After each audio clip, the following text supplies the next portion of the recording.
Welcome back. This next lecture is going to be a brief lecture talking about swallowing and swallowing problems. Again, I'm Julina Ongkasuwan. I am a laryngologist in the Department of Otolaryngology and Head and Neck Surgery. So, what are our phases of swallow? I mean, you swallow every day. You probably don't think about what's going on when you swallow, but there's several phases that we can talk about. So your oral phase is the portion of swallow where you put the food in your mouth, your lips form a seal, and your teeth and tongue will start the mastication process, where you start moving the food around your mouth, chewing it, moving it into small pieces, and then moving the food to the back of your throat. Okay. This then transitions to the oropharyngeal and pharyngeal phases of swallow. In this portion of the swallow, you've now moved the food to the back of your mouth, to the oropharynx. The palate has to close so that you don't get food coming out of your nose. And then your pharynx has to squeeze to push the food down towards your esophagus. When your pharynx squeezes, the upper esophageal sphincter, which is comprised of the lower fibers of your inferior constrictor and your cricopharyngeus muscle, has to open to allow food then to move into your esophagus, which is the esophageal phase of swallow. As part of this pharyngeal phase of swallow, your whole laryngeal complex will move up and forward, and then the epiglottis will tilt back. The epiglottic inversion helps protect your larynx such that food does not enter into the larynx and cause you to aspirate. Aspiration is when you get food or liquids down into your lungs. And part of that larynx moving up and forward, again, helps open that upper esophageal sphincter to allow food to move down. So you can have problems with swallowing at any point along these phases of swallow. Once the food has entered the esophagus, then peristalsis helps push the food down all the way down to your stomach. Okay. So swallowing problems. First, we have to define our terms.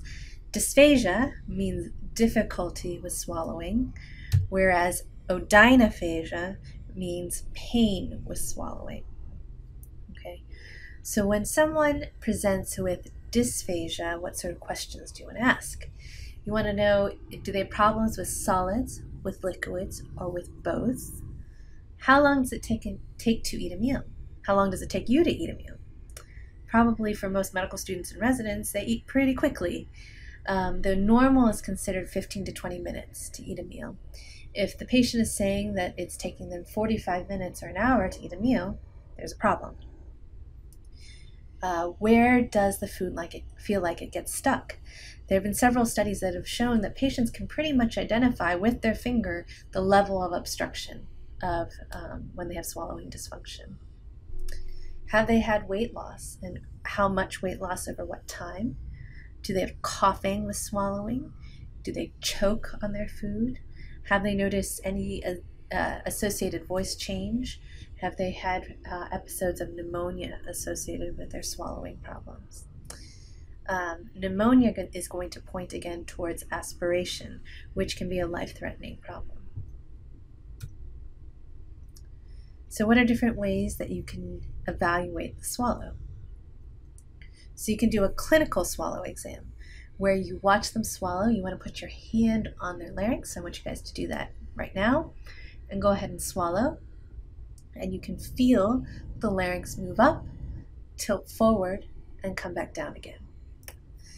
You can also have them swallow different consistencies of food and look for coughing, which is assessment of, again, aspiration. If food particles are getting into the airway, is part of the clinical evaluation. Clinical evaluations are often performed by a speech-language pathologist specialized in swallow. They can also look for how well the patient's able to move the food around in their mouth as part of their clinical evaluation. So again, tongue mobility and strength plays a role in this, hyolaryngeal elevation. Indirect evaluation of the larynx, that's what we can do as a otolaryngologist is put a scope in either the nose or in the mouth to look for vocal fold weakness or pharyngeal wall weakness. We can also perform something called a flexible endoscopic evaluation of swallow, where we put a scope in their nose and have them eat while we do this. And we can see whether they are actively aspirating food or if there are any residue left within the throat. And finally, we can get something called a modified barium swallow.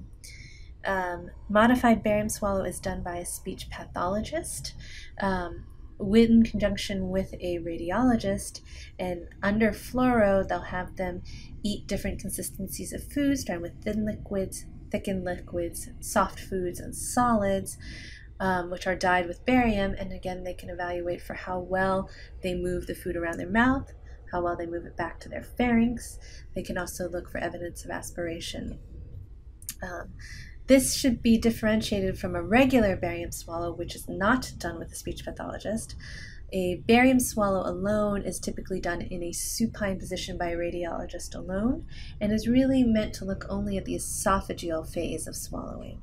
Whereas a modified barium swallow is done sitting up with a speech pathologist. It looks at the oropharyngeal, and upper esophageal phases, and it looks more at the function of the swallow. In addition, with both the FEES and the modified barium swallow, when done in conjunction with a speech pathologist, it can allow for the evaluation of various compensatory maneuvers to see how it improves the swallow, such as having the patient tuck their chin down to their chest, or do a head turn, or doing a cough after swallow to clear any material from the larynx. You can also test these maneuvers and see if they help with the swallow when you're doing your FEES or your modified. Finally, esophagoscopy can be done via either an EGD by a gastroenterologist, or a rigid esophagoscopy is typically what an otolaryngologist will do to evaluate the esophagus to look for strictures or diverticula. So this is a video of a normal modified barium swallow. So again, this happens to be a sagittal view of a patient drinking liquids. And then you can see the larynx elevating with swallow. You can see the epiglottis here flopping around. You can see it flap down over the larynx with swallow. And you'll note that you see no barium in the trachea during the swallow. Again, this is a normal barium swallow. Okay. The differential for various lesions of the larynx, it does depend on what you see and what their complaints are, but often various neoplasms of the pharynx, larynx, or esophagus can cause dysphagia, weight loss.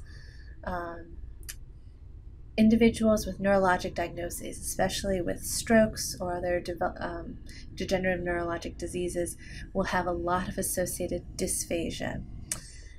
Esophageal dysmotility, which is best seen on a barium swallow, such as achalasia, esophageal spasm, cricopharyngeal achalasia, can cause swallow dysfunction. Various inflammatory disorders, such as reflux or fungal infections, can cause dysphagia. Anatomic issues. This is a picture of a Zenker's diverticulum, can cause a lot of dysphagia, and actually they can, especially diverticula, can cause regurgitation of partially digested or undigested foods. Diverticula means a pouch. A Zenker's diverticula is specifically a pouch that arises proximal to your cricopharyngeus muscle. Thought being that the pharynx is trying to squeeze against a cricopharyngeus that doesn't open in a coordinated fashion. So you have this high pressure. So this is a Pulsion diverticulum. This high pressure pushing against a closed sphincter. You have a weakness in the wall in the posterior lateral portion of the pharynx. It's referred to as Killian's triangle. It's a little bit weak there.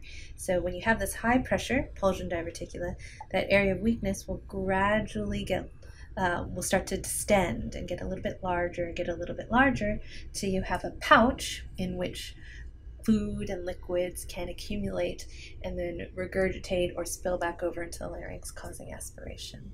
So So that is called a Zenker's diverticulum. So this is just one brief case. We have a 45-year-old woman who always feels like there's something stuck in her throat that she cannot clear. Laryngeal examination does not show any lesions. If you get a modified, it looks totally normal. Esophagoscopy is also normal. What do you think would be at the top of your differential? This is something that we call globus pharyngeus, or a globus sensation, a feeling of something stuck in the throat in the absence of any other pathologic findings. What we think is that this is related to reflux. It's extremely common. We get a lot of patients complaining of this. Again, remember that your upper esophageal sphincter, you have two of them. You've got a lower esophageal sphincter and an upper esophageal sphincter. So the thought being, if you have any reflux coming up from the distal esophagus, that upper esophageal sphincter is going to contract to try to prevent acid from then continuing to go up onto the larynx and pharynx. And some people, and the thought is that people then perceive this as this tight muscle as something stuck in their throat. The other theory is that this can be caused by postnasal drip, again causing inflammation and irritation to the larynx. Cervical osteophytes, which you can sometimes see on lateral neck films. You can see these very large osteophytes that can obstruct swallowing. There's an entity called muscle tension dysphonia, that people develop very tight musculature in the neck, and again can be perceived as a globus sensation. Anxiety can also lead to it. Treatment is primarily reflux medications. The preferred are proton pump inhibitors, nasal steroids if postnasal drip is playing a role.